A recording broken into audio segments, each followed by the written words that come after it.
Hi, Jesse. This is Matt Lewis, owner of Loans by Lewis. Hey, I just wanted to send you this quick video thanking you again for yesterday's phone call going over the scenario of you selling your house and buying another house. I also wanted, again, send you this video to show you some different payment options based on loan amounts, interest rates, closing costs, where rates are going, where they've been, all that good stuff. And so this is just a share screening service that I use, and this is my software that I use to take mortgage applications. We're going to want to focus on this area here and then this area here, and I'll explain each. So I'm estimating a sales price of a new home for $360,000 with $100,000 down, which would make your new loan amount to be $260,000. Your principal and interest on a 30-year fix would be $1,241.28. I'm estimating that your homeowner's insurance policy would run you $480 a year. That's going to vary based on location, style, age of the home, your deductible, whatever additional coverage you choose to elect. But for all intents and purposes, I'm estimating it to be $480 a year. Yours probably is a little bit higher because you do have a little bit of an older home. So, but we're going to estimate that to be $40 a month. Your property taxes of $2,000 a year, broken up into each month, would be $166.67, which would make your total payment of $1,447.95 at a 4% 30-year fixed rate. Now, in this video, I'm also, like I mentioned, going to go over that rate as well as other rate options and different loan options. So I wanted to actually also show you what's called a loan estimate. And if you've never heard of that or seen that before, it's just a newer form. It's about 2 years old that actually gives an itemized breakdown of an actual loan costs. And I'm going to go over that with you as well as a couple of other options as well. So this loan estimate will, again, have all your information: loan amount, interest rate, your principal and interest payment, and then also your estimated for your homeowner's insurance and property taxes, as well as closing costs and the total cash to close with that $100,000. Total closing costs, and that would include everything, and I'm going to go over that here, is going to run you about 1.5% total loan amount. Most lenders, and I include mortgage banks like Academy and Security National, as well as Wells Fargo, America First Credit Union, all those guys, Mountain America, they're going to usually charge you an origination fee on top of the loan, which would be 1%. So my closing costs are about 1% of the loan amount less than most mortgage lenders, which is going to save you money as well. So here is under box A, origination charges, is my underwriting fee. My only lender fee is my underwriting fee, which is a flat $925. Now, even though it's an underwriting fee, all lender fees are boxed in A under origination charges. Some people get confused by that and think, well, where's the origination? There isn't one. It's just all the lender fees are bundled together there now. If there was an application fee or processing fee or any other junk fee, those would be all itemized here under loan costs. But again, we don't charge any origination, so this is blank, and you'll see there's nothing else just for $925. We do have to have an appraisal done on the property. That I say very kind of leery because honestly, I've been getting a lot of appraisal waivers on home purchases. So basically what that means is if you're putting a certain amount down, it's usually substantial, maybe more than 10%. Fannie Mae and Freddie Mac, who are conventional loan financing, are now giving appraisal waivers for people if your credit score is high enough as well. And so we may or may not have to have an appraisal waiver, and it's based on that new property you're looking to buy. But I'm just assuming we do need to have an appraisal done, which runs $450. So I have put that in there, but just mind you, that may or may not be required. It's kind of cool. It's actually been getting quite a bit of them. I would say probably a good 30 to 35% of my new purchases I've been getting appraisal waivers, which is pretty cool. And then under here, we have your third-party fees for title. I don't know if you know, again, what title are, but title insurance is basically like, it's like medical insurance. You have it when you need it, and you don't care about it when you don't have it, right? Basically what that is it protects the lender to remain in first lien position on a new purchase or refinance. So what happens is we have to check that there's a clear chain of title, right? There's no liens or judgments or anything against the house you're looking to buy.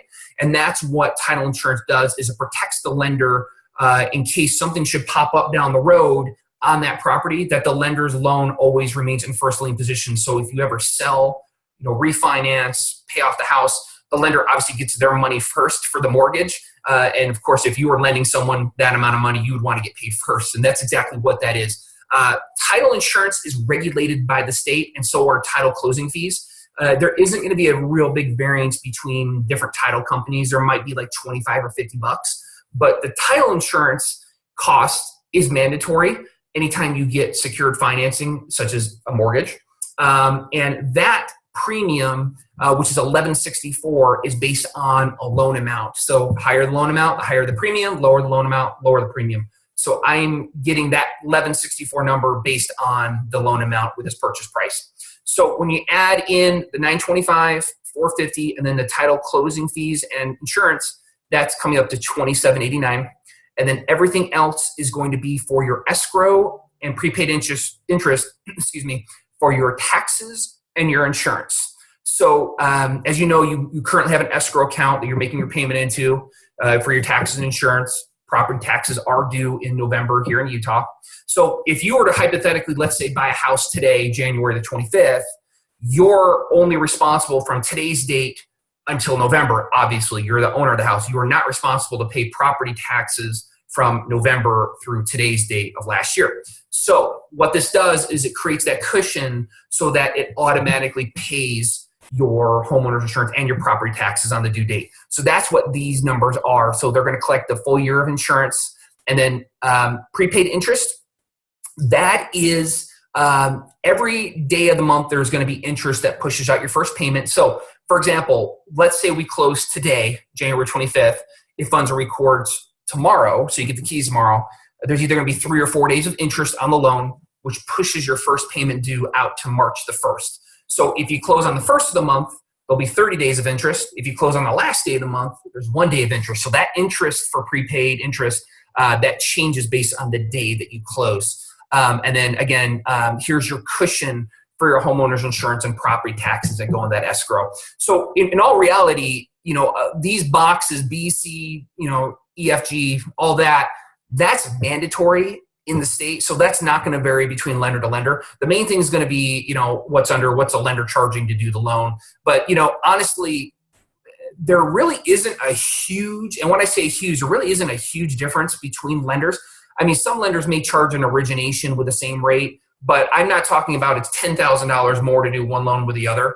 But there is going to be a little bit of a difference, but it's not, to my knowledge, working with past mortgage companies, it's not like, substantial, like thousands and thousands of dollars. But that's how I'm coming up with $39.36 when you add in all, the lender fee, appraisal, and all the other mandatory third-party fees. So cash to close will be $103,936. Now, the next thing I wanted to show you is the APR. And a lot of people ask me, what's your APR, but people don't know how it's calculated. So APR is what stands for your annual percentage rate. That is these closing costs that are on the loan amortized over the life of the loan. So your interest rate is it is 4% on a 30-year fixed. However, when you take in those in consideration, those closing costs, it ends up being an actual annual percentage rate over the expresses a rate, not your interest rate, of 4.034. You want to have your APR within 0.125, within an eighth between your APR and your interest rate. If your APR is higher than your interest rate by more than that 0.125, somewhere along the line, the lender's starting to throw in some fees there that are triggering that number to go up. And so that's something that you want to be careful of. Now, what I wanted to show you was this. If you're at 4%, your total payment is $14.47.95. Now, let's say you wanted to not pay those closing costs and you didn't want to bring those to close. You don't have to. And this is how we do it. So what we do is we increase the rate 0.25%, which now your new payment is going to be $14.85.71. But what we do is this. We actually go in and we actually lender credit you, meaning we actually pay those closing costs that are associated with a loan on your behalf as the lender. It's built into that rate. And what that does is it obviously is going to reduce, your cash to close, on the loan.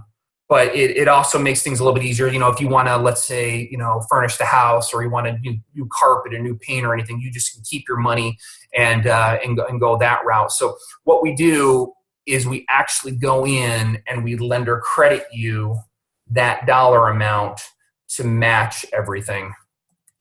Wait. So bear with me just 1 second. And I'll show you. So now, if you look here, the estimated cash to close is just your $100,000. There's now a lender credit of $39.41. So it saves you $3,941. All you need to bring in is just your down payment, and then that's it.